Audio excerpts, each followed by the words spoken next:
একটি অজ্ঞানতা রয়েছে যে আমরা জানি না আমরা কে। তারপর সমস্ত অজ্ঞানতা সে একটি অজ্ঞানতা থেকেই জন্ম নেয়।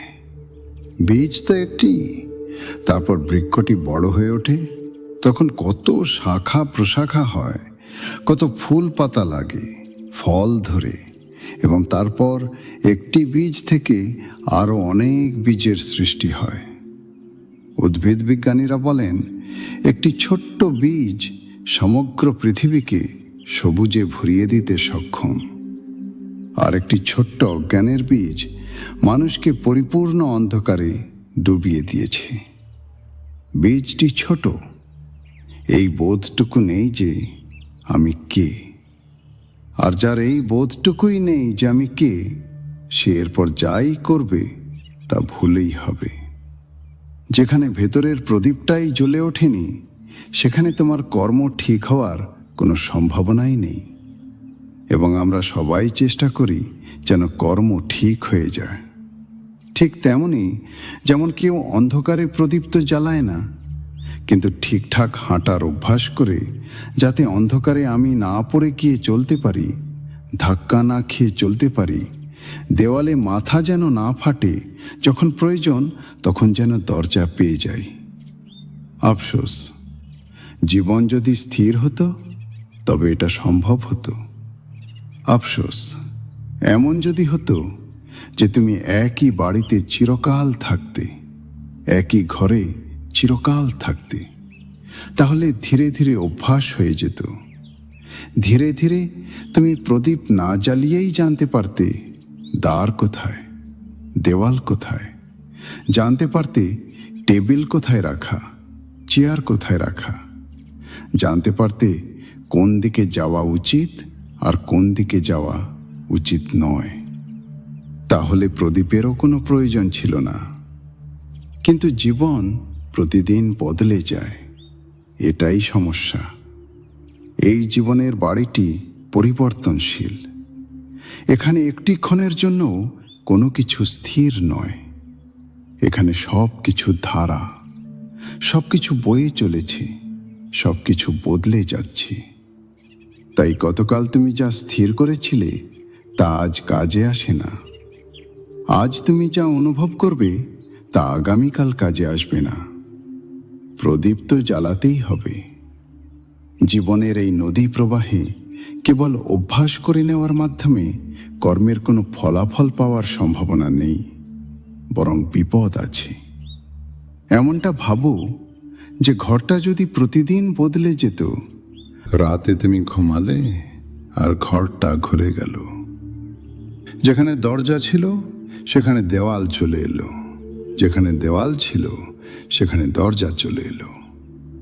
গতকাল তুমি অভ্যাস করে নিয়েছিলে, নিশ্চিন্ত হয়ে ঘুমিয়েছিলে যে এখন তো সব জেনে গেছি, এখন আর দ্বিতীয়বার মাথা ঠুকবে না, এখন আর আঘাত পাবো না, এখন আমাকে বেরোতে হবে। বাইরে তো আমি বেরিয়েই যাব, এখন তো আমি জানি। গতকাল তুমি নিশ্চিন্ত হয়ে ঘুমিয়ে পড়েছিলে, কিন্তু রাতে পুরো বাড়িটা বদলে গেল। তোমার জ্ঞান আর সহায়ক হবে না, বরং বাধা হয়ে দাঁড়াবে। কারণ তুমি নিশ্চিন্ত যে এখন আমি জানি। এবার তুমি সরাসরি গিয়ে দেওয়ালে ধাক্কা খাবে। সেখানে গতকাল দরজা ছিল, আজ সেখানে দরজা নেই। তাই যাকে আমরা তথাকথিত অভিজ্ঞ মানুষ বলি, সে আরও বেশি করতে গিয়ে পড়ে। শিশুরা তাও কিছুটা সামলে চলে, অভিজ্ঞ মানুষ সামলে চলে না। কারণ অভিজ্ঞ মানুষের মনে এই ধারণা থাকে যে আমি তো জানি। জগতে জানা তো কেবল একটাই, যে আমি কে। তাতেই ভেতরের প্রদীপ জ্বলে ওঠে, আর তোমার সমস্ত জীবন, তোমার সমস্ত কর্ম আলোকিত হয়ে যায়। আর প্রদীপ তো এমন এক জিনিস যে বাড়ি যতই বদলাতে থাকুক না কেন, প্রদীপ যখন জ্বলছে তখন দ্বার যেখানেই থাকবে তা দেখা যাবে। এটাই নীতি এবং ধর্মের মধ্যে পার্থক্য। নীতি শেখায় কি করব, নীতি অভ্যাসের মাধ্যমে শুভ বা কল্যাণের শিক্ষা দেয়। মন্দকে ছাড়ো, মন্দের অভ্যাস করো না, ভালোর অভ্যাস করো। নীতি আচরণকে পরিবর্তন করায়, অথচ অন্তরের ভেতরটা অন্ধকারেই ডুবে থাকে। তাহলে আচরণ যদি ভালো হয়ে যায়, তবুও তার কি পরিণতি হয়? মন্দ মানুষেরা যে গর্তে ছটফট করছে, ভালো মানুষেরাও সেই একই গর্তে ছটফট করছে। কোনো তফাৎ নেই। আমি যখন এই কথা বলি, তোমরা কিছুটা চমকে উঠবে। তোমরা বলবে, মন্দ মানুষেরা কারাগারে বন্দী আর ভালো মানুষেরা নিজেদের প্রাসাদে বসে আছে, তাহলে তফাৎ নেই কেন? ওপর থেকে নিশ্চয়ই তফাৎ আছে। তাদের গর্তগুলো ওপর থেকে আলাদা দেখায়, কিন্তু যদি গভীরে গিয়ে দেখো, তবে তা অহংকারের একই গর্ত। তাদের কারাগারে বন্দী মানুষটাও ছটফট করছে, আবার মন্দিরে বসে পূজা করা মানুষটাও ছটফট করছে। গর্তটা একটাই, অহংকারের গর্ত। গর্তটা এক, তটা এক, কারণ অন্ধকারও এক। মন্দ মানুষটাও জেগে ওঠেনি। যদি জেগে উঠত, তবে মন্দ হতো কেন? আর এই কথাটাও আমাকে তোমাদের বলতে দাও যে ভালো মানুষটাও জেগে ওঠেনি। যদি জেগে উঠত, তবে ভালোই বা হতো কেন? তোমরা কিছুটা চমকে উঠবে, কারণ জেগে ওঠা মানুষটা না মন্দ হয় না ভালো হয়।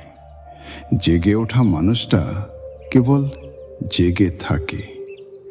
জাগরণ ভালোত্বেরও ততটাই ওপরে যতটা মন্দত্বের ওপরে। জেগে ওঠা মানুষটা না দুর্জন হয় না সজ্জন হয়। জেগে ওঠা মানুষটা বুদ্ধ হয়, প্রবুদ্ধ হয়।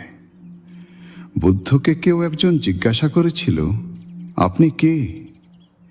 তার অতুলনীয় সৌন্দর্য দেখে মনে হচ্ছিল যেন ইন্দ্রাসন থেকে কোনো দেব পুরুষ পৃথিবীতে নেমে এসেছেন। তো সেই জিজ্ঞাসু ব্যক্তি জিজ্ঞাসা করলেন, আপনি কে? আপনি কি কোনো দেবতা? এই অরণ্যে, এই নির্জন একান্তে, এই বটবৃক্ষের নিচে বসে থাকা আপনি কি স্বর্গ থেকে নেমে আসা কোনো দেবতা? আপনার সৌন্দর্য দেখে মনে হয় আপনি এই পৃথিবীর নন। এই সৌন্দর্য পার্থিব নয়। আপনি কি দেবতা? বুদ্ধ চোখ খুললেন এবং বললেন, না, আমি দেবতা নই। সেই ব্যক্তি জিজ্ঞাসা করলেন, তাহলে আপনি কি কিন্নর, দেবতাদের চেয়ে কিছুটা নিচু স্তরের, যারা দেবতাদের দরবারে সঙ্গীত শিল্পী? আপনি কি তারা? বুদ্ধ বললেন, না, তাও নই। তখন সেই ব্যক্তি জিজ্ঞাসা করলেন, তবে আপনি কি চক্রবর্তী সম্রাট, এই পৃথিবীর সবচেয়ে বড় রাজা?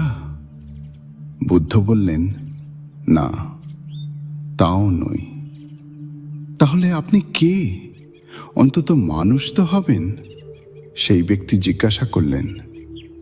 বুদ্ধ বললেন, না, মানুষও নই। তখন তো সেই ব্যক্তি নিশ্চয়ই হতবাক হয়ে গিয়ে থাকাবেন যে এই মানুষটা সজ্ঞানে আছেন নাকি বেহুঁশ পাগল। দেবতা নন, চলুন, ঠিক আছে। চক্রবর্তী সম্রাট নন, তাও ঠিক আছে, কিন্তু অন্তত তো মানুষ, এটাকেও অস্বীকার করছেন। তখন সেই ব্যক্তি জিজ্ঞাসা করলেন, তাহলে আপনি কে? বুদ্ধ বললেন, আমি বুদ্ধ। আমি জেগে আছি। আর জেগে থাকা মানুষটা কেবল জেগে থাকা মানুষই হয়।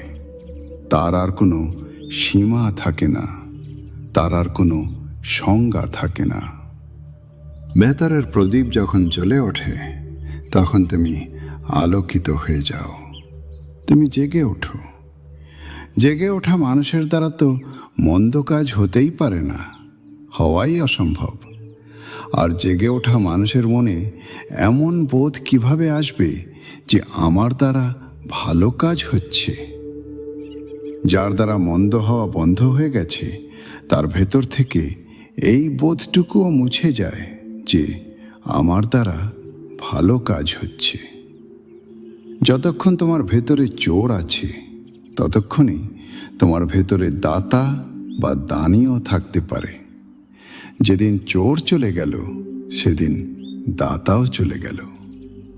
আমি কথা বলছি না যে দান হবে না, সেদিনই প্রকৃত দান হবে, কিন্তু দাতার অহংকার থাকবে না।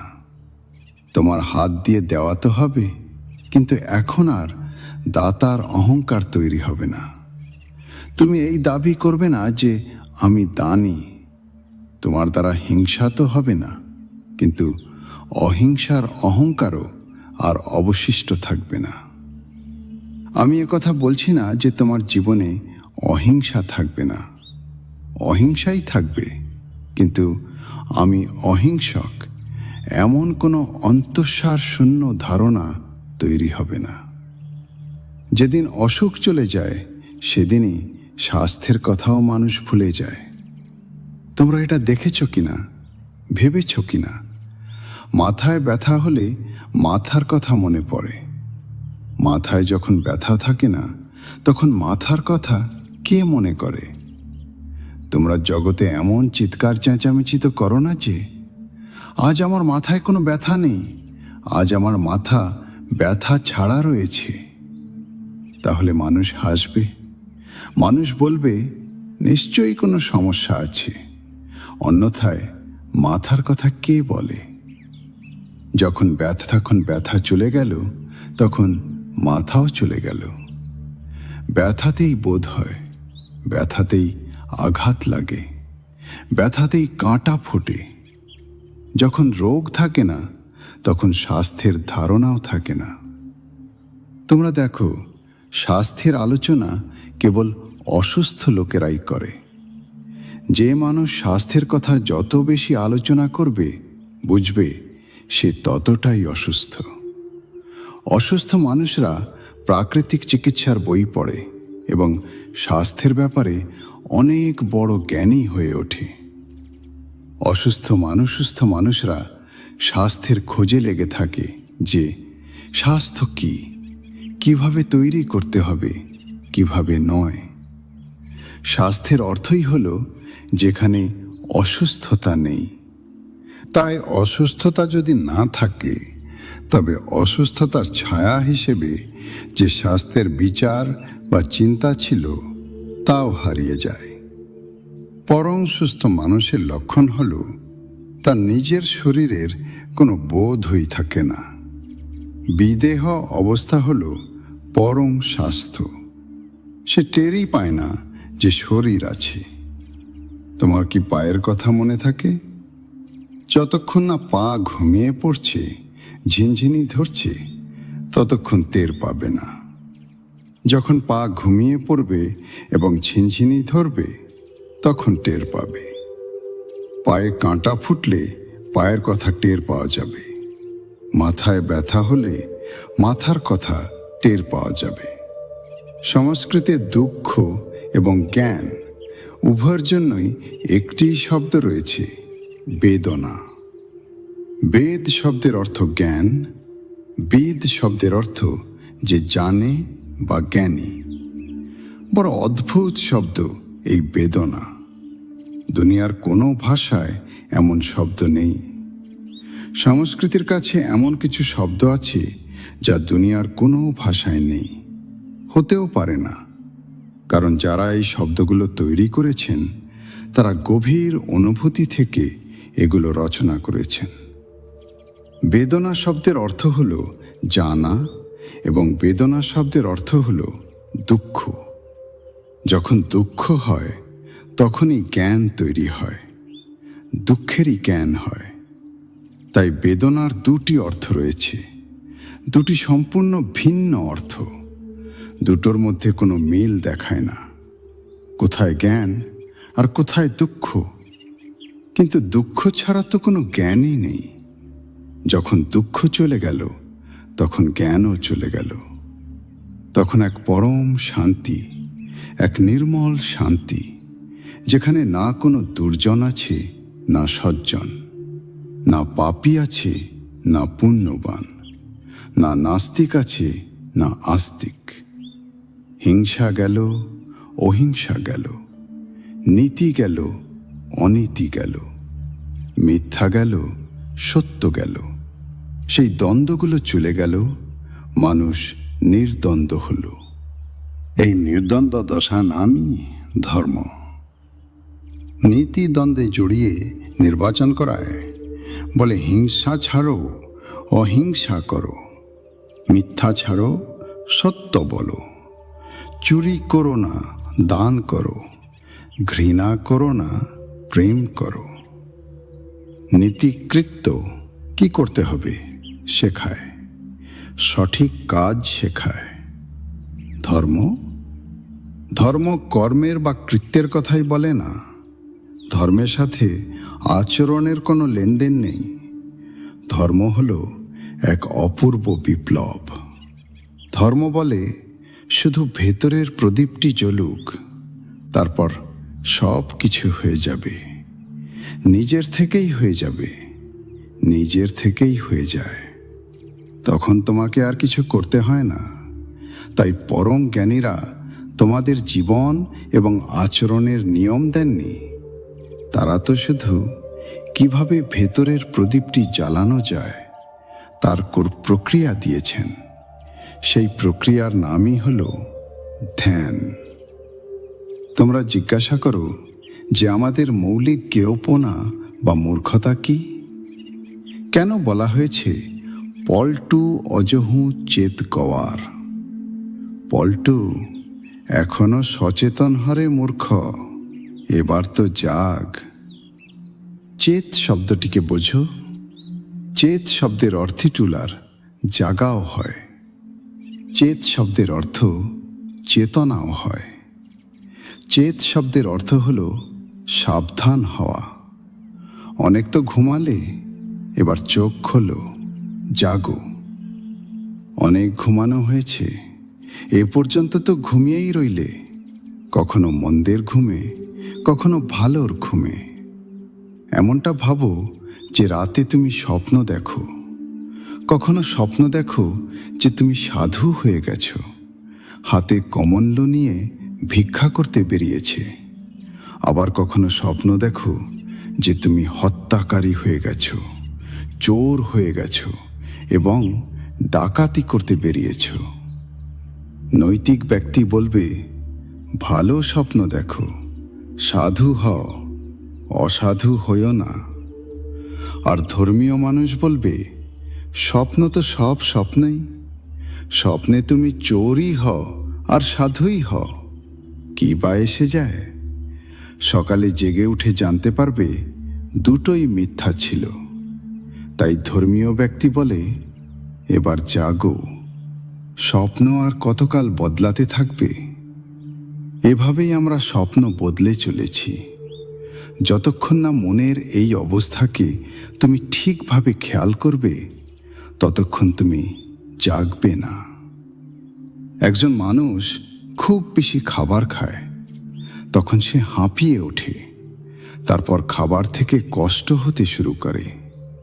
সুখ তো মেলে না, খুব বেশি খাওয়ার কারণে কষ্ট হতে থাকে। যখন কষ্ট খুব বেশি হতে থাকে, তখন সে উপবাসের কথা ভাবতে শুরু করে। এক চরম প্রান্ত থেকে অন্য চরম প্রান্তে চলে যাওয়া। যখন কষ্ট খুব বেশি হতে থাকে, তখন মানুষ ভাবে উপবাস করেনি। আর আমার অভিজ্ঞতা বলে যে খাবার কম খাওয়া বেশি কঠিন, খাবার একদম না খাওয়া অনেক সহজ। আমি অনেক মানুষকে দেখেছি, তাদের যদি বলা হয় একটু সম্যক আহার করো, এত বেশি খেও না, অর্ধেক করে দাও, তারা বলে এটা কঠিন, আপনি বরং বলুন একেবারেই বন্ধ করে দিই।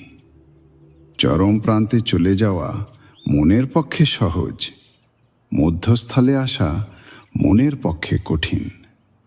নিশ্চয়ই যখন বেশি খেয়ে খেয়ে অনেক দুঃখ ভোগ করা হয়ে যায়, পেটে ব্যথা, মাথা ভারী, সারাদিন অলসতা ছেয়ে থাকে, বুদ্ধিতে আর কোনো ধার থাকে না, সব কিছু ঝাপসা ও অন্ধকারাচ্ছন্ন মনে হয়, শরীর স্থূল ও বেরপ হয়ে যায়, শারীরিক সৌন্দর্য হারিয়ে যায় এবং জীবন একটা বোঝা বলে মনে হতে থাকে, তখন তুমি চট করে উপবাসের কথা ভাবতে শুরু করো।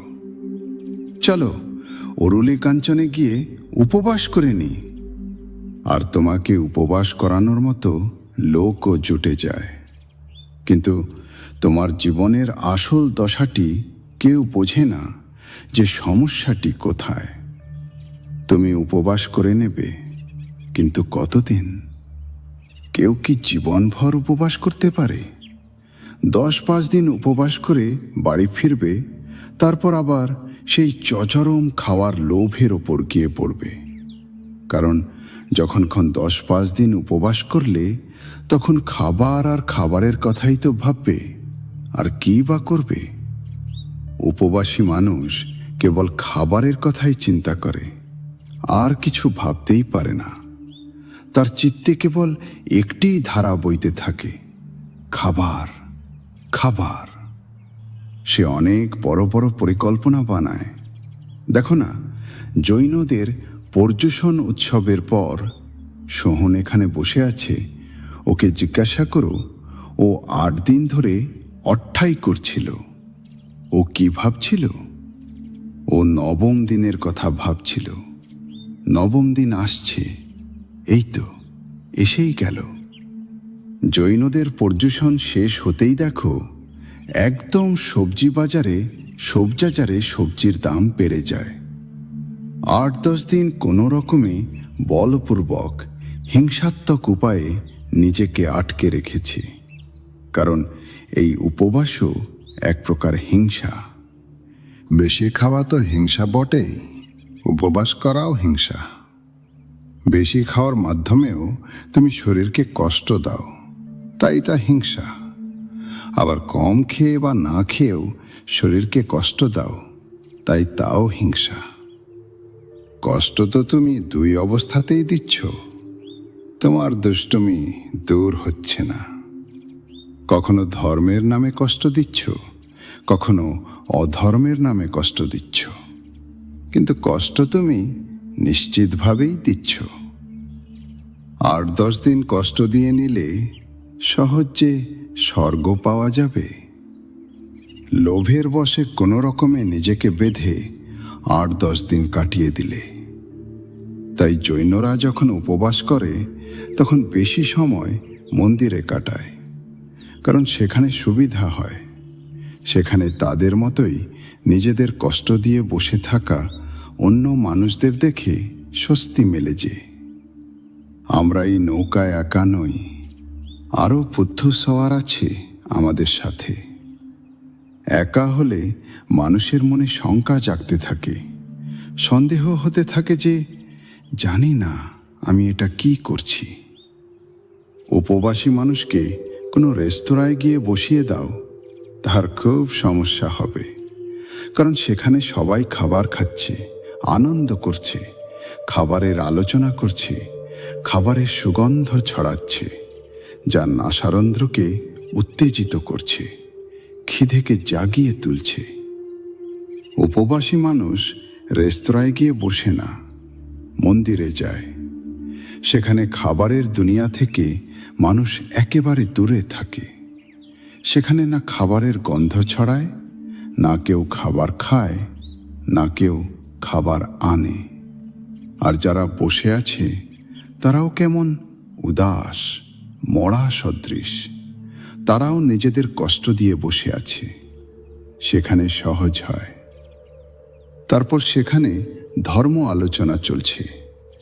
ধর্ম আলোচনার মোট অর্থ এটুকুই হয় যে এখানে তুমি যা করছো তার মস্ত বড় ফল তুমি স্বর্গে পাবে, মোক্ষ পাবে, পরম ধাম পাবে। সেখানে শুধু ঐশ্বরিক সুখ আর সুখ কল্পবৃক্ষ। তো বসে থাকা উপবাসী মানুষ ভাবে, আর মাত্র কদিনের তো কথা, তারপর তো কল্পবৃক্ষের নিচে বসবো, আর যা কিছু চাইব তাই পেয়ে যাব, যেমন চাইব যখন চাইব সেই ক্ষণেই পেয়ে যাব। এভাবেই কোনো একদিন 10-5 দিন ধর্ম আলোচনা শুনে লোভের বিস্তার ঘটিয়ে দিনগুলো কাটিয়ে দিলে। এরপর তুমি এক্কেবারে খাবারের ওপর গিয়ে ঝাঁপিয়ে পড়ো। ওই যে 10 দিন নিজেকে আটকে রেখেছিলে, তার বদলা তো নেবে না। সেই বদলা কোথায় যাবে তা তো নিতেই হবে। এখন মন 10 দিন উপোস থেকে হাঁপিয়ে উঠেছে। এখন মন বলে, ঠিক আছে, এবার ভালো করে খেয়ে নাও, এবার তো ভালো করে খাও, এবার 2-4 দিন তো অন্তত একেবারে স্বাধীনতা দিয়ে দাও। ফলস্বরূপ উপবাসে যতটা ওজন কমে, তার 5-7 দিনের মধ্যে ততটা ওজন আবার বেড়ে যায়, কিছুটা বেশি বেড়ে যেতে পারে। কারণ উপবাস খিদেকেও জাগিয়ে দেয় এবং শরীরকে বেশি হজম করার জন্য প্রস্তুত করে তোলে। তাই শরীর চট করে খাবারকে গ্রহণ করে নেয়, তাড়াতাড়ি হজম করতে থাকে, তাড়াতাড়ি খেতে থাকে। পাচক রস দ্রুত নিঃসৃত হয় এবং বেশি নিঃসৃত হয়। তো তুমি দেখবে উপবাসে ওজন কমে যাবে, কিন্তু 2-4 দিনের মধ্যে ওজন আবার আগের মতোই হয়ে যাবে। কিছুটা বেশি হতে পারে, কম তো আর হবে না। তারপর তুমি আবার কিছু মাস পর ভাবতে শুরু করবে যে চলো আবার উপবাস করি। এমনই মানুষের তন্ত্র। নারীদের পেছনে ছুটতে ছুটতে ক্লান্ত হয়ে গেলে একদিন ঠিক করো যে নারীদের ছেড়ে জঙ্গলে পালিয়ে যাবে। এই নারী নরকের তার। পুরুষদের পেছনে খুব বেশি মাথা ঠোকাঠুকি হয়ে গেছে, সব দেখে নিয়েছে, সংসারে কোনো রস পাওনি। এখন ভাবছো কি? এখন সব কিছু ছেড়ে ছুড়ে দিই, এই সব কিছু থেকে দূরে সরে যাই। কিন্তু এক চরম অবস্থা থেকে অন্য চরম অবস্থায় চলে যাওয়াই নীতি। এতে কোনো বিপ্লব ঘটে না।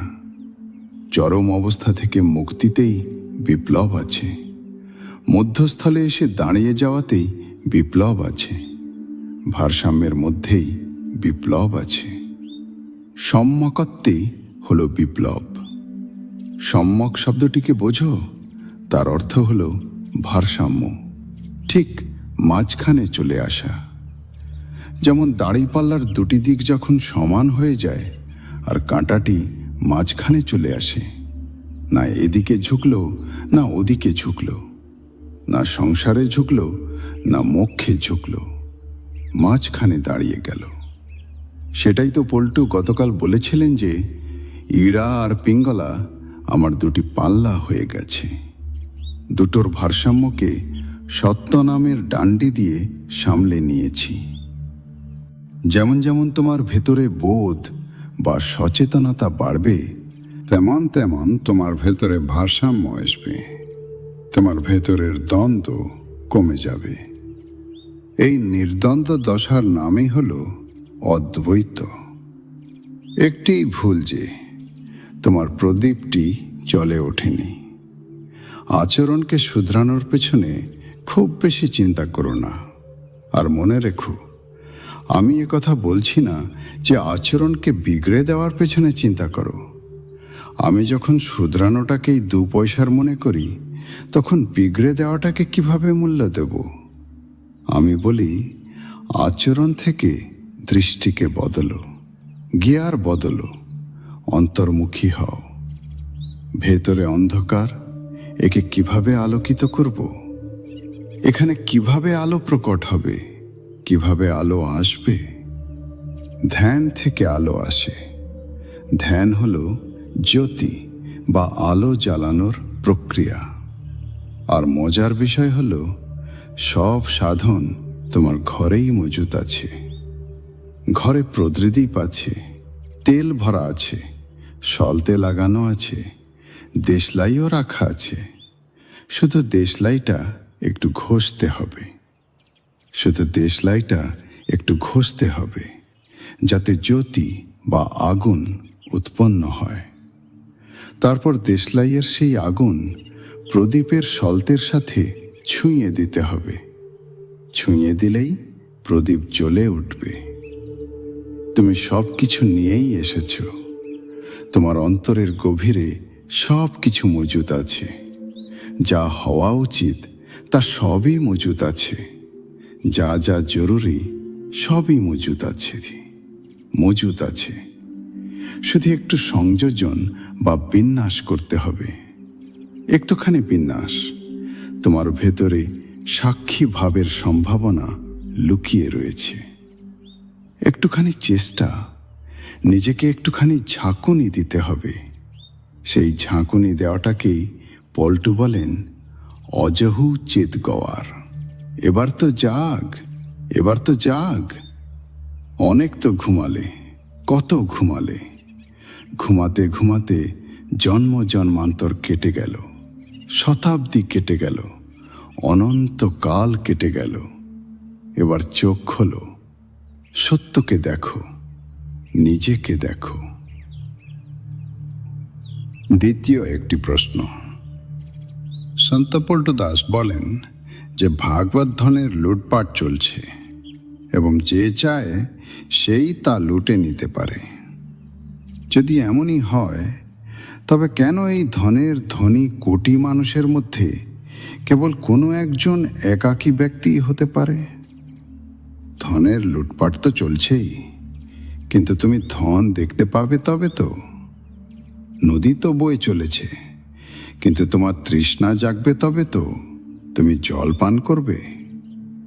তৃষ্ণার্ত মানুষ নদী দেখতে পায় তবে, আর তৃষ্ণার্ত মানুষের থেকে নদী যদি 1000 মাইল দূরেও বয়ে চলে তবুও সে যাত্রা করে নদীর কাছে পৌঁছে যায়।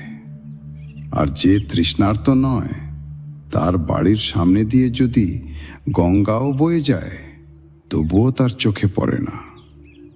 মনে রেখো, তোমার চোখে সেটাই পড়ে যার তুমি খোঁজ করছো। তুমি যা দেখতে বেরিয়েছ সেটাই তোমার চোখে পড়ে। বলা হয়েছে থাকে, মুচি যখন রাস্তা দিয়ে হেঁটে যাওয়া লোকেদের দেখে তখন তার চোখে কেবল মানুষের জুতোগুলোই পড়ে। শুধু জুতোই দেখতে পায়, কারণ সে জুতোই খুঁজতে বেরিয়েছে। জুতো দেখেই সে হিসাব মেলাতে থাকে। জুতো দেখেই মেখেই মুচি চিনে ফেলে। কম বেশি তোমার জুতো দেখেই সে তোমার পুরো আত্মকাহিনী চিনে ফেলে। জুতোর জরাজীর্ণ অবস্থা বলে দেয় যে হয়তো এবার নির্বাচনে হেরে গেছেন। জুতোর ওপর আয়নার মতো ঝকঝকে পালিশ বলে দেয় যে মনে হয় জিতে গেছেন। জুতোর চকমকে ভাব বলে দেয় পকেট গরম নাকি ঠান্ডা। জুতোর অবস্থা বলে দেয় যে আপনাকে ডাকবে, আপনার পেছনে খাটবে নাকি আপনাকে ছেড়ে চলে যেতে দেবে। জুতোর অবস্থা বলে দেয় যে ভাই, আপনি চলে গেলেই ভালো, অন্য কোথাও চলে গেলেই ভালো। এখানে আর ফিরে আসবেন না, নইলে ধার চাইবেন। মুচি জুতো দেখে, কারণ সে জুতো দেখার জন্যই বসে আছে। তার নজর ওখানেই আটকে আছে। দর্জি তোমার পোশাক দেখে, দর্জি তোমাকে দেখে না, তোমার পোশাকটাই তার চোখে পড়ে। তুমি যা খুঁজতে বেরিয়েছ সেটাই তোমার চোখে পড়ে। এই সত্যকে খুব গভীর থেকে আঁকড়ে ধরো। একই রাস্তা, একই সড়ক, একই বাজারে তুমি আলাদা আলাদা সময়ে বেরিয়েছ, আর তোমার চোখে সেখানে আলাদা আলাদা দোকান পড়েছে। কখনো ভেবেছ কি? জীবনের ছোট ছোট তথ্যের ওপর বিচার করো, আর সেখান থেকেই বড় বড় তথ্যের হদিশ মিলবে। তুমি যখন ক্ষুধার্ত থাকো তখন ভোজনালয়, রেস্তোরাঁ আর হোটেলই চোখে পড়ে। একদিন উপবাস করে বাজারে যাও এবং তুমি দেখতে পাবে, আরে এত রেস্তোরাঁ, এত হোটেল, এত দোকানে খাবার বিক্রি হচ্ছে। এটা তোমার আগে কখনো খেয়ালই হয়নি। তুমি ভরা পেটে বেরিয়েছিলে, তাই খেয়াল হওয়ার কোনো কারণ ছিল না। আবার কোনো একদিন ভরা পেটে যাও, তখন সেগুলো আর চোখে পড়বে না। যার কাম বাসনা পীড়িত, রাস্তা দিয়ে যাওয়ার সময় তার চোখে পুরুষ পড়বে না, নারীরা পড়বে। পুরুষদের সে এড়িয়ে যাবে, পুরুষরা পাশ দিয়ে যাবে ঠিকই, কিন্তু মনে কোনো ছাপ পড়বে না। কিন্তু যার কাম বাসনা তৃপ্ত, তার কাছে নারী ও পুরুষের কোনো ভেদ থাকবে না। আর যে কাম বাসনার ওপারে চলে গেছে, তার পক্ষে তো এটাও ভেদ করা মুশকিল হয়ে যাবে যে কে নারী আর কে পুরুষ। নারী ও পুরুষের ভেদ তুমি ততক্ষণই করো যতক্ষণ তোমার ভেতরে অন্বেষণ আছে, তোমার ভেতরে বাসনা প্রদীপ্ত রয়েছে। নইলে কে পরোয়া করে? তুমি খেয়াল করেছ কি, তুমি সেটাই দেখো যা তুমি খুঁজছ। তো পল্টু তো বলেন যে ভাগবত ধনের লুটপাট চলছে, এই তো সামনে স্তূপ হয়ে পড়ে আছে, লুটতে পারলে লুটে নাও, দাঁড়িয়ে দাঁড়িয়ে কি দেখছো? পল্টু বলেন। কিন্তু যে দাঁড়িয়ে দাঁড়িয়ে দূরিয়ে দেখছে, সে সেখানে কোনো ধন দেখতে পাচ্ছে না, সে সেখানে কিছুই দেখতে পাচ্ছে না। অথবা এটাও হতে পারে যে যারা লুটছে তাদের সে পাগল মনে করছে, কারণ যখন সে কোনো ধন দেখতে পাচ্ছে না আর এরা এর ওপর গিয়ে ঝাঁপিয়ে পড়ছে, তখন এদের পাগলই তো মনে হবে। এরা কোন জিনিসের ওপর গিয়ে ঝাঁপিয়ে পড়ছে? কিছুই তো নেই এখানে। তার মনে হবে এরা সবাই মনের কল্পনার জালে জড়িয়ে পড়েছে। এমনটাই তো হয়। তোমরা এখানে বসে আছে, যারা এখানে নেই তারা তোমাদের পাগল ভাবছে। তারা পাগল ভাববেই। তারা বলবে, কোন কল্পনার মধ্যে পড়ে আছো? আরে বাস্তব জগৎকে দেখো, কোন সম্মোহনে জড়িয়ে গেছো, কার কথায় বিভ্রান্ত হয়েছ? এসব শুধু কথার কথা। এসবের মধ্যে জড়িয়ে যেও না, নইলে ঘর সংসার নষ্ট হয়ে যাবে। ছেলে মেয়েদের দেখো, স্ত্রীকে দেখো, পরিবারকে দেখো, নিজের কর্তব্যের খেয়াল রাখো। বাস্তবকে দেখো, কোনো ঝামেলায় পড়েছ? এতখানি সময় দোকানে দাও, বাজারে দাও, কিছু উপার্জন করো। উপার্জন হাতে এলে তা কোনো কাজে আসবে? এই ধর্ম আলোচনা, তত্ত্ব আলোচনা কি কাজে আসবে? এটা দিয়ে কি রুটি বানাবে, নাকি কাপড় তৈরি করবে, নাকি ঘরের ছাদ বানাবে? এটা দিয়ে বাচ্চাদের পেট ভরবে না, আর না স্ত্রীর জন্য শাড়ি কিনতে পারবে। কোনো ঝামেলায় পড়েছ।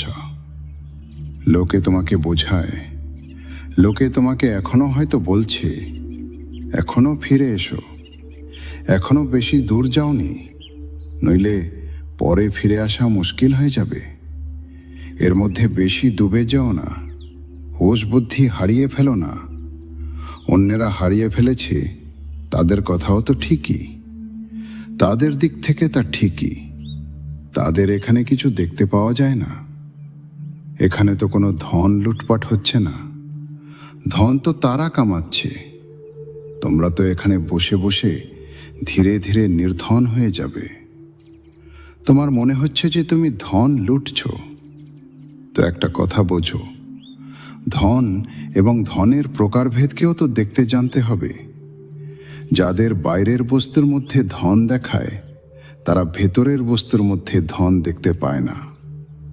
আর যাদের ভেতরের বস্তুর মধ্যে ধন চোখে পড়ে যায়, তারা বাইরের বস্তুর মধ্যে ধন দেখতে পায় না।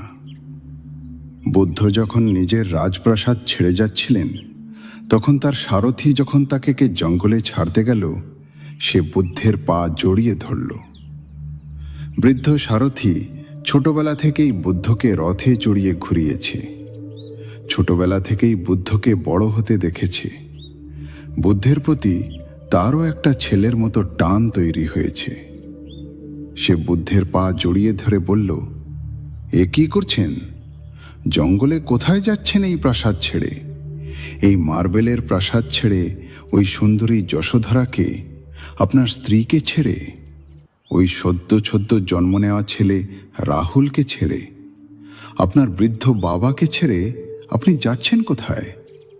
আপনি বৃদ্ধ বাবার হাতের লাঠি আর এই সুন্দর প্রাসাদ, ওই সমস্ত বৈভব কি জঙ্গলে মিলবে?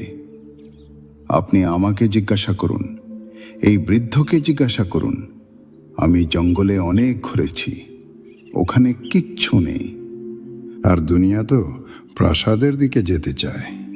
আপনার মাথা ঠিক আছে তো, যে আপনি প্রাসাদ ছেড়ে চলে যাচ্ছেন? কে আছে যে রাজা হতে চায় না? আর আপনি তো রাজা। রাজত্ব আপনার হাতের মুঠোয়, আর আপনি তা ছেড়ে চলে যাচ্ছেন। সেই বৃদ্ধ কাঁদতে লাগলো। তার কথাও তো ঠিকই। সেই বৃদ্ধের জঙ্গলে কিছুই দেখতে পাওয়া যায় না। তার সব কিছু প্রাসাদেই দেখতে পাওয়া যায়। গরিব মানুষের ধন প্রাসাদেই মনে হয়। এটা তো কোনো ধনের অভিজ্ঞতায় ধরা পড়ে যে প্রাসাদে আসলে কিছুই নেই। এটা কোনো ধনের অনুভূতির মধ্যে নেমে আসে যে এখানে কিছুই নেই, কারণ দেখে নিয়েছে কিছুই পায়নি। কোলাহল তো প্রচুর আছে, কিন্তু সার বস্তু একেবারেই নেই। বুদ্ধ হাসতে লাগলেন। তিনি বললেন, তুই তোর দিক থেকে ঠিকই বলছিস, কিন্তু আমার দিক থেকে ওখানে কিছুই নেই। ওখান থেকেই তো আমি দেখে আসছি। তুই তো বাইরে বাইরে ছিলি রে বৃদ্ধ। তুই তো কেবল সারথি ছিলি। আমি ভেতরে থেকে আসছি, ওখানে কিছুই নেই। আর যেগুলোকে তুই সুন্দর, আলিশান, বৈভবে ভরা মার্বেলের প্রাসাদ বলছিস, সেগুলোকে আমি কেবল আগুনের শিখায় জ্বলতে দেখছি। আমাকে তাড়াতাড়ি দূরে চলে যেতে দে, তার আগে যেন ওগুলো আমাকেও পুড়িয়ে ছাই না করে দেয়। কারণ ওগুলো অনেককেই ছাই করে দিয়েছে। আমার বাবার বাবা, তার বাবা, তার বাবা, তারা সবাই ওখানেই ছাই হয়ে গেছেন। আমাকে পালিয়ে যেতে দে, ওখানে আগুনের শিখা উঠছে। বৃদ্ধ প্রাসাদের দিকে তাকায়, সেখানে কোনো আগুনের শিখা নেই।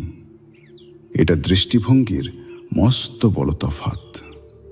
আর বুদ্ধ যা বলেছিলেন ঠিকই বলেছিলেন, কারণ জঙ্গলই ছিল সেই জায়গা যেখানে সেই ধন মিলেছিল, যা ছিল পরম ধন। সেটি একদিন জঙ্গলে বসেই মিলেছিল। 6 বছরের অক্লান্ত খোঁজের পর একদিন নিরঞ্জনা নদীর তীরে বটবৃক্ষের ছায়ায় বসে ধনের বর্ষণ হয়েছিল। তো সেটি একটি অদৃশ্য ধন। সেটি ততক্ষণই অদৃশ্য যতক্ষণ তোমার চোখ বাইরের দিকে জড়িয়ে রয়েছে। যেদিন তোমার চোখ বাইরে থেকে মুক্ত হয়ে যাবে, সেদিনই তা দৃশ্যমান হয়ে উঠবে। দৃষ্টিভঙ্গির বিপ্লব চাই। তুমি জিজ্ঞাসা করছ? বল্টু বলেন, ভাগবত ধনের লুটপাট চলছে এবং যে চায় সেই তা নিতে পারে। শতভাগ ঠিক বলেন। শুধু চাওয়াই যথেষ্ট তা নেওয়ার জন্য। যে চায় সেই নিক, কেউ তাকে বাধা দিচ্ছে না। সমাধির ধন এমন যে তাকে কেউ আটকে রাখছে না, কেউ তোমাকে বাধা দিচ্ছে না। অথচ মস্ত বড় কৌতুক এটাই যে ধনের পথে প্রচুর বাধা রয়েছে, যা পাওয়া তোমার পক্ষে একেবারেই সহজ নয়। তার ওপরেই তুমি গিয়ে ঝাঁপিয়ে পড়ছে। আর যা পেয়েও গেলে তবু আসলে কিছুই মিলবে না, তার ওপরেই লুটপাট চলছে। আর যে ধন কেউ কেড়ে নিতে আসছে না, এবং যে ধন এত বেশি যে সবাই পেয়ে গেলেও তা কমে যায় না, সেই ধনের দিকে তুমি যাচ্ছই না। তোমরা সবাই ছুটে চলেছ বাইরের দিকে, অথচ তোমার ধন তোমার ভেতরে। তোমার ধন তুমি নিজে, তোমার অস্তিত্বের মধ্যে, তোমার সত্তার মধ্যে, তোমার শূন্যতার মধ্যে, তোমার মৌনের মধ্যে তোমার ধন লুকিয়ে রয়েছে। তোমার অস্তিত্বে সমাহিত রয়েছে সেই ধন। ধন ভাণ্ডার নিয়েই তুমি এসেছো। চাবিও তোমার কাছেই আছে, কিন্তু এই চাবিটি তুমি কখনো ভেতরের দিকে ঘোরাও না, বাইরের দিকে ঘোরাও। এই চোখ দুটোই যা বাইরের দিকে ছুটে চলেছে, দূর দূরান্তে দৌড়ে চলেছে, এই চোখ দুটোই ফিরে এসে নিজের ধন খুঁজে নিতে পারে। এই হাত দুটোই যা বাকি সমস্ত সংসারকে আঁকড়ে ধরে বেড়াচ্ছে, এই হাতের মধ্যেই লুকিয়ে থাকা শক্তি ভেতরের দিকে ফিরে এসে পরম ধনকে সামলে নিতে পারে। কিন্তু কেউ তো তোমাকে আটকাচ্ছে না, তবুও তুমি তার জন্য তৃষ্ণার্ত নও। তুমি এখনো সংসার থেকে ক্লান্ত হওনি। তোমার মনে হয় হয়তো এখানেই কিছু আছে, আজ মেলেনি তো আগামীকাল মিলবে। যতটুকু মিলেছে হয়তো এতটুকুতে তৃপ্তি হচ্ছে না, আর একটু বেশি মিললে হয়তো তৃপ্তি হয়ে যাবে। 10,000 তোমার কাছে আছে তো হয়তো 10 লাখ হলে তৃপ্তি হয়ে যাবে। 10 লাখ হবে তো মন বলবে 10 কোটি হয়ে যাক, তবে তৃপ্তি হবে। আর মনের বিস্তারের তো কোনো শেষ নেই। মন সংখ্যাগুলোকে বড় করতেই থাকে। তুমি যেখানেই থাকবে সেখান থেকেই মনের সংখ্যাগুলো বাইরে এবং ভবিষ্যতের দিকে প্রসারিত হয়ে যাবে। মন দিগন্তের মতো ছড়াতে থাকে। মন তোমাকে কখনো এমন সুযোগ দেবে না যে আর আগে নয়।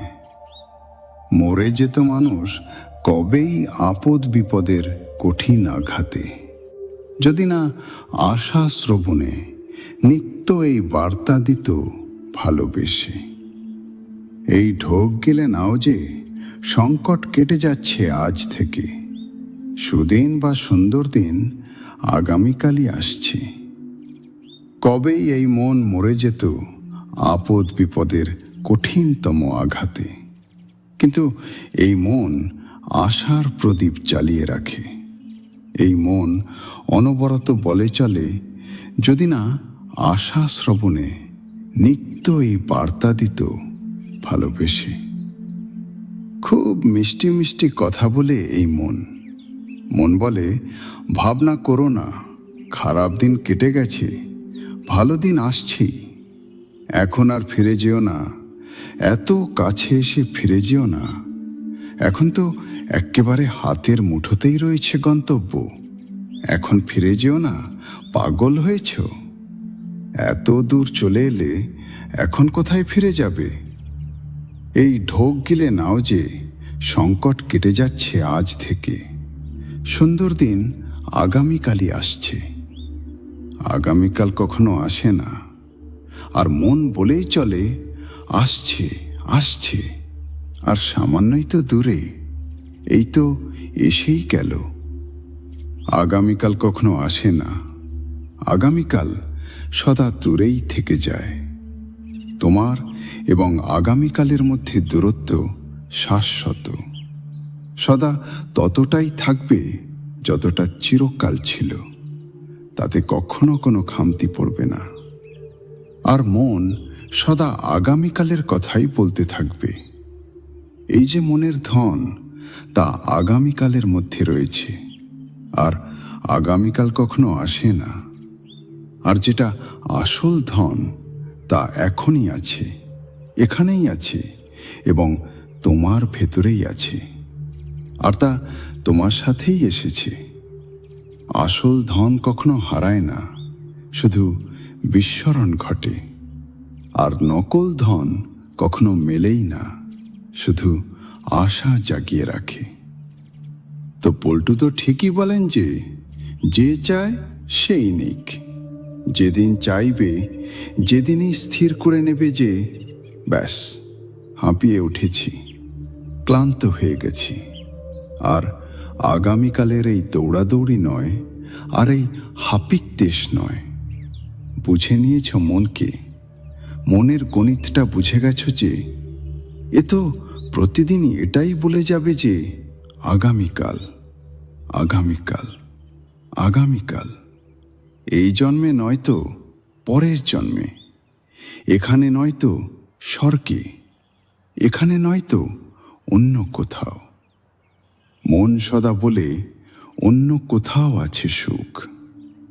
দেখো, রাস্তার ভিখারি চলার সময় ভাবে প্রাসাদে যিনি বিরাজ করছেন সেখানে আছে সুখ, আর প্রাসাদে যে বসে আছে পরেশান, পীড়িত, রাতভর ঘুমাতেও পারেনি, প্রাসাদে ঘুম কোথায়?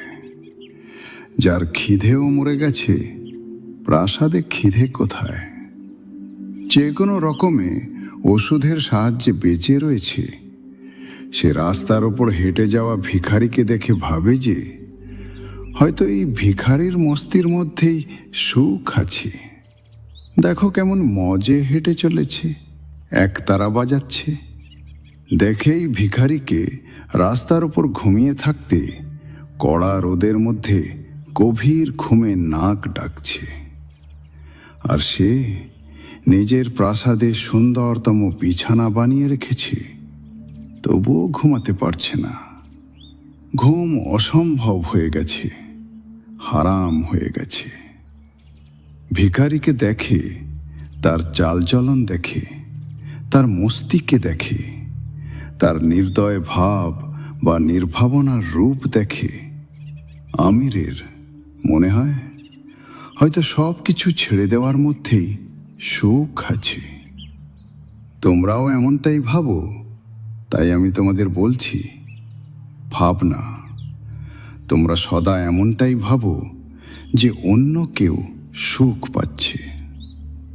শহরে থাকা মানুষ ভাবে গ্রামে থাকা মানুষরা কত সুখী। গ্রামবাসীকে তো জিজ্ঞাসা করো কখনো, গ্রামের মানুষ আপ্রাণ চেষ্টা করছে কিভাবে শহরে পৌঁছানো যায়। বোম্বাইয়ের মানুষ ভাবে কিভাবে গ্রামে পৌঁছানো যাবে, আর গ্রামের মানুষ ভাবে কিভাবে বোম্বাইয়ের মানুষ হওয়া যায়। গ্রামের মানুষের একটাই আশা লেগে থাকে, কখনো যেন বোম্বাই পৌঁছাতে পারে। আর বোম্বাইয়ের মানুষ ভাবতে থাকে তারা কবিতাও লেখে, সেই কবিতাগুলো বোম্বাইয়ে থাকা লোকেরাই লেখে। গ্রামের সৌন্দর্যের, গ্রামের প্রকৃতির, গ্রামের নিসর্গের। কিন্তু তারা গ্রামে যায় না। কে আটকাচ্ছে তোমাকে গ্রামে যেতে? আমি দিল্লিতে ছিলাম এবং হিন্দির একজন বড় কবি আমার সাথে দেখা করতে এলেন। তিনি একটি কবিতা শোনালেন, গ্রামের মস্ত বড় প্রশংসা করে। আমি তাকে জিজ্ঞাসা করলাম, কবিতা তো ঠিক আছে, কিন্তু একটা প্রশ্ন করি, রাগ করবেন না তো? তিনি বললেন, না। তিনি ভাবলেন হয়তো আমি কবিতার বিষয়ে কিছু জিজ্ঞাসা করছি। আমি বললাম, আপনাকে দিল্লিতে কে আটকে রেখেছে? আপনাকে কে বলছে এখানে থাকতে? কোনো দিল্লি কি আপনার পেছনে পড়ে রয়েছে? আপনি গ্রামে চলে যাচ্ছেন না কেন? তিনি তো কিছুটা চমকে উঠলেন।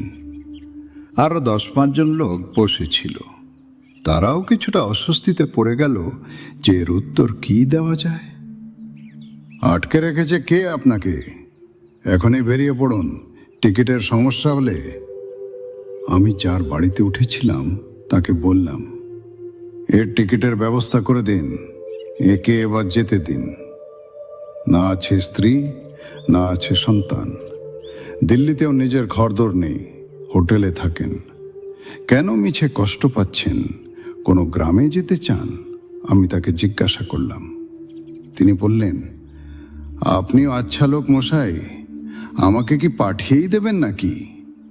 আমি বললাম, কোনো গ্রামের এই ছবি আপনি এঁকেছেন? তিনি বললেন, কোনো নির্দিষ্ট গ্রাম নয়, সামগ্রিকভাবে গ্রামের ছবি।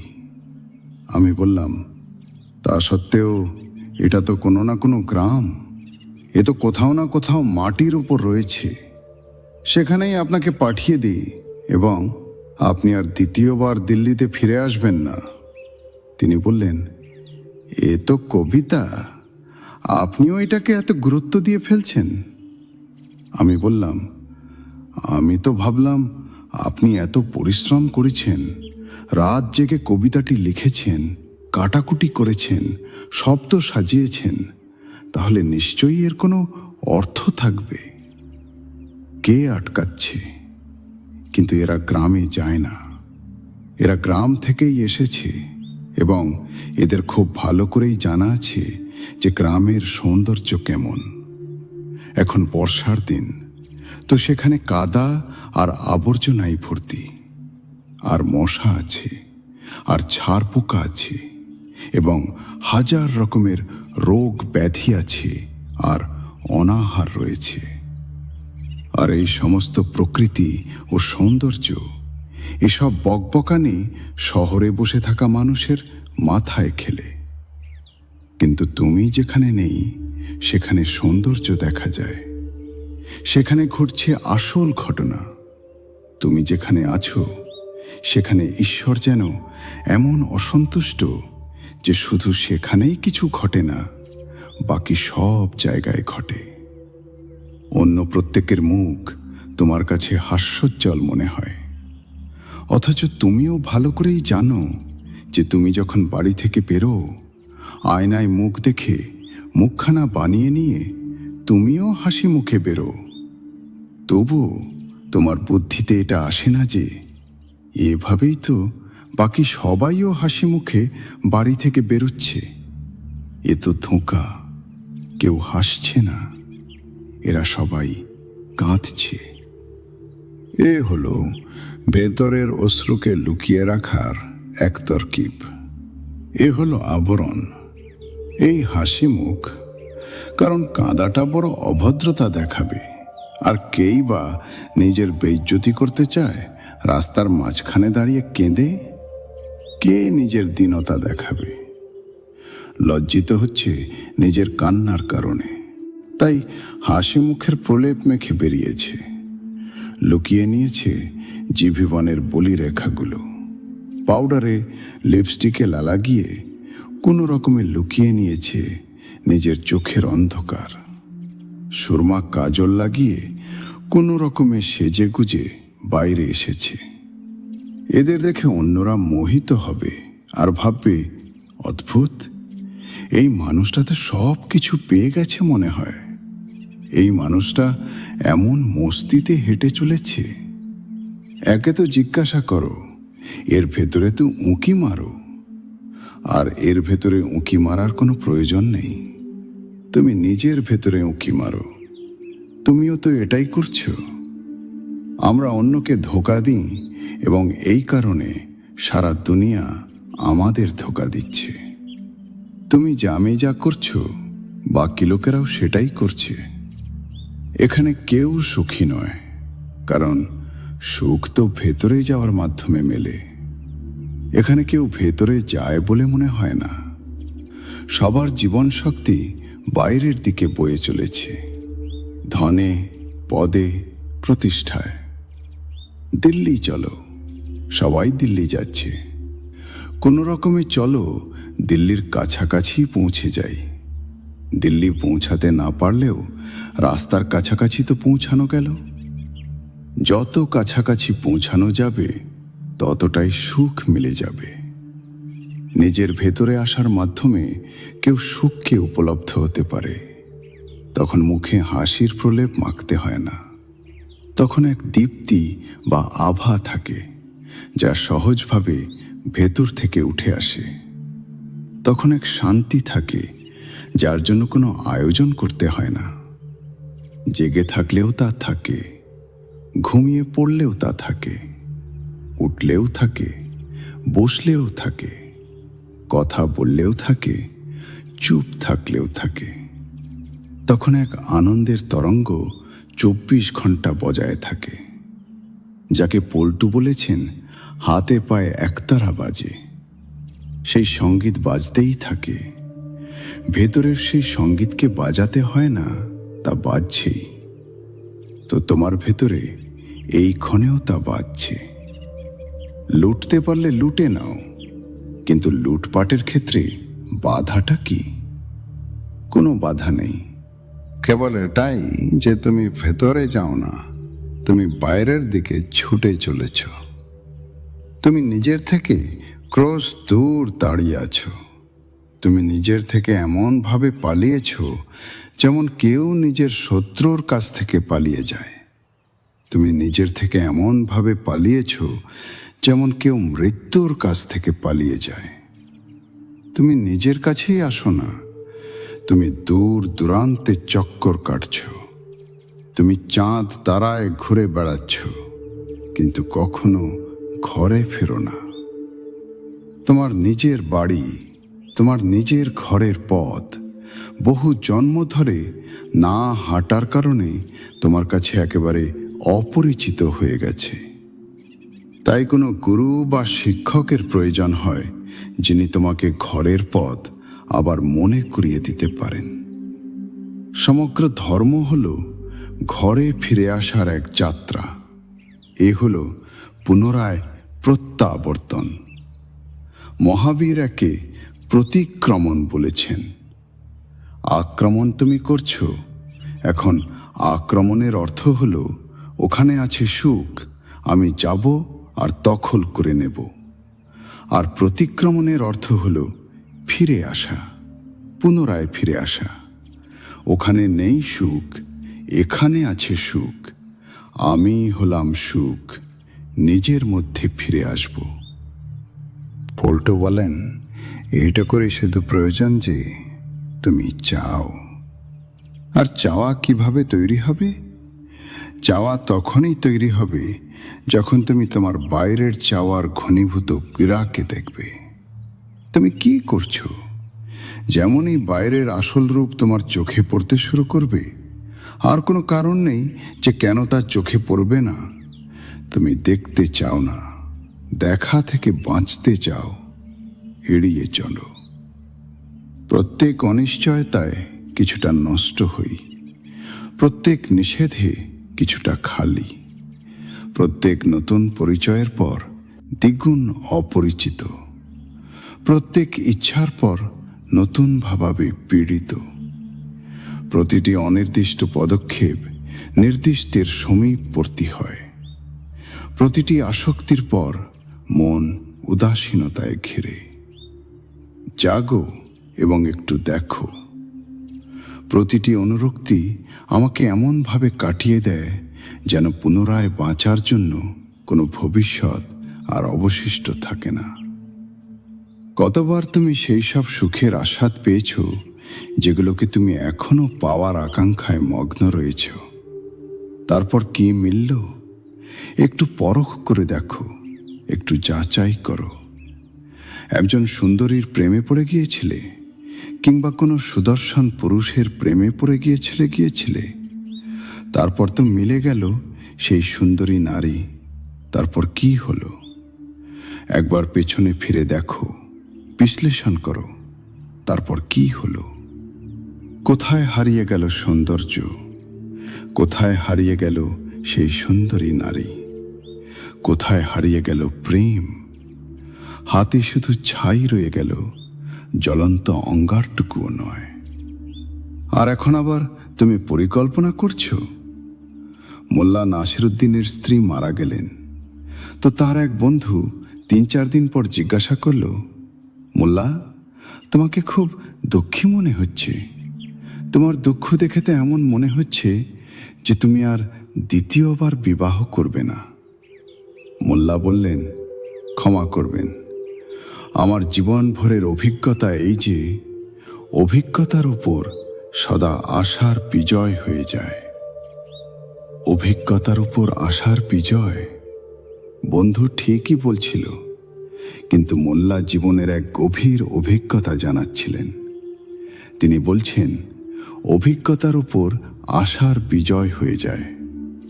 এই স্ত্রীর সাথে দুঃখ ছাড়া হয়তো অন্য কোনো স্ত্রীর সাথে সুখ পাওয়াটা অবধারিত রয়েছে। অভিজ্ঞতার উপর আশার বিজয়। আর এমনটাও নয় যে একবার আধবার এমন হয়েছে, প্রতিবারই এমন হয়েছে। তুমি অনুরক্ত ছিলে একটি ভবন বা বাড়ি কেনার জন্যে। তারপর তুমি প্রচুর খাটলে, বছরের পর বছর শ্রম দিলে, ধন কামালে, চুরি চামারি করলে, বেইমানি করলে, ধোঁকাবাজি করলে, সমস্ত জালিয়াতি করলে, কোনো রকমে সেই বাড়িটি পাওয়ার যোগ্য হয়ে উঠলে। তারপর কি হলো? সুখ মিলল? পৌঁছালে কোনো আনন্দে? কোনো মগ্নতা বর্ষিত হলো? কোনো ফুল ফুটল? তারপর আবার সেই খালির খালি, ছাইয়ের ছাই। তারপর আবার ভাবতে শুরু করলে অন্য কোনো বাড়ির কথা।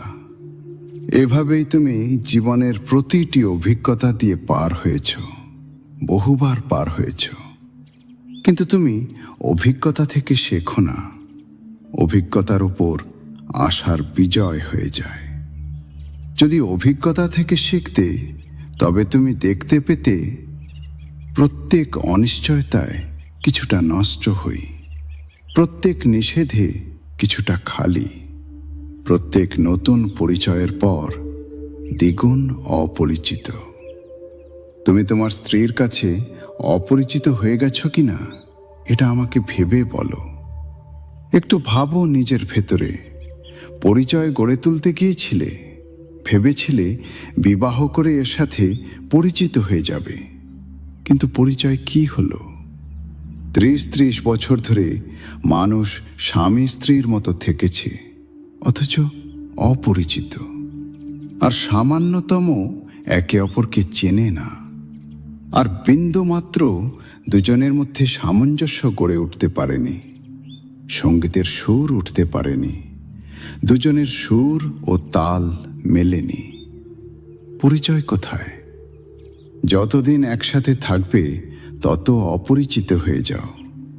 প্রত্যেক নিষেধে কিছুটা খালি, প্রত্যেক নতুন পরিচয়ের পর দ্বিগুণ অপরিচিত, প্রত্যেক ইচ্ছার পর নতুনভাবে পীড়িত। দেখনি কত ইচ্ছা তুমি মনের মধ্যে পুড়ে নাও, আর তা পোড়ার সাথে সাথেই নতুন পীড়া বা কষ্ট শুরু হয়ে যায়। এদিকে পুরনো ইচ্ছা পূরণ হতে না হতেই নতুন ইচ্ছার অঙ্কুর বেরিয়ে আসে। এটা হতেই থাকবে, এটা হতেই থেকেছে। একেই আমরা আবাগমন বা জন্ম মৃত্যুর চক্র বলি। একেই আমরা বলি 84 লক্ষ জনিতে ঘুরে বেড়ানো। প্রতিটি অনির্দিষ্ট পদক্ষেপ নির্দিষ্টের সমীপবর্তী হয়। প্রতিটি আসক্তির পর মন উদাসীনতায় ঘেরে। কতবার প্রেমে পড়লে আর কতবার হাত খালির খালি রইল। কতবার ভাবলে যে হিরে, আর যখন কুড়িয়ে তুললে তখন দেখলে পাথর। কিন্তু এখনো যখন চকচকে পাথর দেখতে পাবে, আবার তুমি তাকে হিরে বলে ভ্রম করবে। তুমি ভ্রম বা ভুল করার জেদ ধরে বসে আছো, তাহলে তো পল্টুর সেই ধন তোমার চোখে পড়বে না। তোমার কাছে যেটাকে ধন মনে হয়, যতক্ষণ না তা তোমার চোখে আবর্জনা বলে মনে হবে, ততক্ষণ পল্টুর ধন চোখে পড়বে না। এই দুই প্রকার ধন একসাথে দেখা যেতে পারে না। যদি তোমার দুনিয়াতে ধন চোখে পড়ে, তবে আত্মাতে ধন চোখে পড়বে না। দুনিয়াবি ভাষার ধন আত্মার ভাষার ধন থেকে সম্পূর্ণ বিপরীত। আর যেদিন তোমার দুনিয়াতে কোনো ধন চোখে পড়বে, সেদিন অনেক দেরি হয়ে যাবে।